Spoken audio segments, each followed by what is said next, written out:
Good morning, good afternoon, and good evening. This is the second video for the Back for Blood beta intro. Thank you for stopping by. And here we're going to be talking about card deck creation, curating decks specifically around certain characters, or just creating jack of all trade type creations. The person that you can go to immediately get this started is this gentleman right here in the cowboy hat. And the person over here that runs the supply lines is the person that you can take your well-earned points from mission completions to go and buy new cards to use in these decks. But we're first going to go talk to this guy, and we're going to specifically have this video talking about the campaign deck creations that you can make. As you see here, you can also create versus decks. Now, when you first start off, when you're first getting into the beta and things like that, the thing that you're going to notice is that you're only going to have creations listed as starter. Starter, just as its name says, is going to be a little skimpy on the cards that they have available. Generally, there's only going to be 5 or so cards in there, and it'll probably be rotated around second chance, +1 extra life, +5 health, wounded animal, kills while at critical health, recover 1 health, reload drills, +20% reload speed, antibiotic ointment, +30% healing efficiency, and combat knife turns your bash into a knife that counts as a melee weapon. As you progress along, as I said, from the supply lines, you can gain more cards and build these decks out. You have full access to change them. You can work from the starter deck or fully create your own from the beginning. You can very easily click to remove cards and start from there. You can rename the deck so that you can keep track of which decks are named after which certain characters, which certain play styles, and whatnot. And always don't forget to save so you don't have to go back and redo your work. One deck that I'm going to be using for examples is this particular deck that I have created and curated for this beta, as it is so named beta. And it was from my experimentations figuring out how best to lay out the cards that worked for me and understanding necessarily how they worked, how the draw works, and I want to share that information with all of you. For those of you who have had a chance to play even a couple missions in the beta, once you start a mission, 2 things happen that's very important to understand. First, the very first card that you put in the deck, for me it's Copper Scavenger, you do not have to worry about. Keep in mind, this is what is going to be your automatically drawn, card. So I have Copper Scavenger. You can sense nearby copper and more copper piles spawn. This one, you do not need to worry about. Right now in the beta, Act 1 has 8 missions. So it is best, once you have the chance, if you have at least 9 cards that you like, put those into the decks. First card is automatically activated at the beginning of each mission, so that one you should generally reserve for a card that is either going to greatly benefit yourself or greatly benefit your team. I generally recommend, at least for this beta, Copper Scavenger, because it allows for you to get that extra push in your finances to allow you to start building up your copper to be able to afford those 1,500 price bonuses, as well as being able to buy new attachments for your gun. If you haven't exactly found the one that you like yet, it just helps everybody overall. I don't know, but I'd be very curious to see if you can double up bonuses. For instance, if all the other 3 people in your team are also running Copper Scavenger, can you just be running around as copper millionaires? Be really cool to see if that plays out.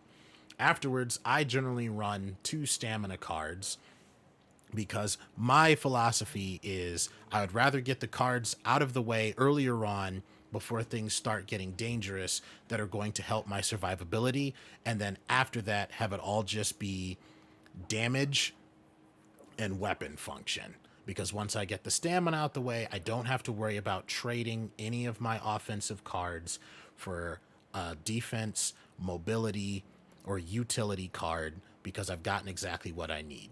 This is why I generally run Evangelo, because he already has very good stamina recovery. So I go with cross trainers for +20% stamina, +20% stamina regen, +3% movement speed, and +5 health.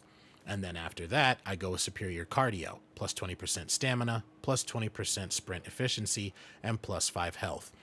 If you are having trouble with figuring out the card deck and it seems a little overwhelming, one thing that I use at the first to kind of figure it out is I set up my cards starting with 2, because remember that first one you don't have to worry about because it's automatically picked, and line them up with the mission order. So let's just look at this for the beta. There's 8 missions.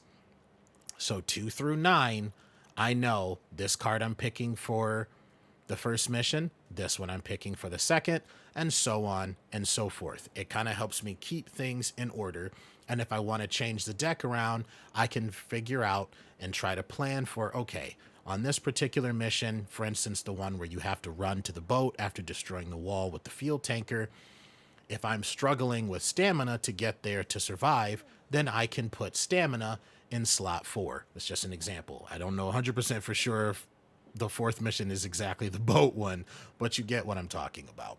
And then so on and so forth. So then that way I know exactly what card that I want to pull. For instance, the combat knife is the last one. It's the howitzer mission. I like to have a one-hit kill knife for the regular walkers so that I don't get swarmed, allowing less of an issue for teammates to have to worry about trying to revive me. You definitely want to have a couple cards in there that help you in your survivability for yourself so that you don't become an anchor and weigh down the rest of your team and they don't have to worry about you. The less that people have to run over to free people from being incapacitated or being downed, the higher chance you can survive, the better chance you can get out and get a good rating for your mission completion, which I'm hoping has a bearing on how many supplies.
yesterday betting on that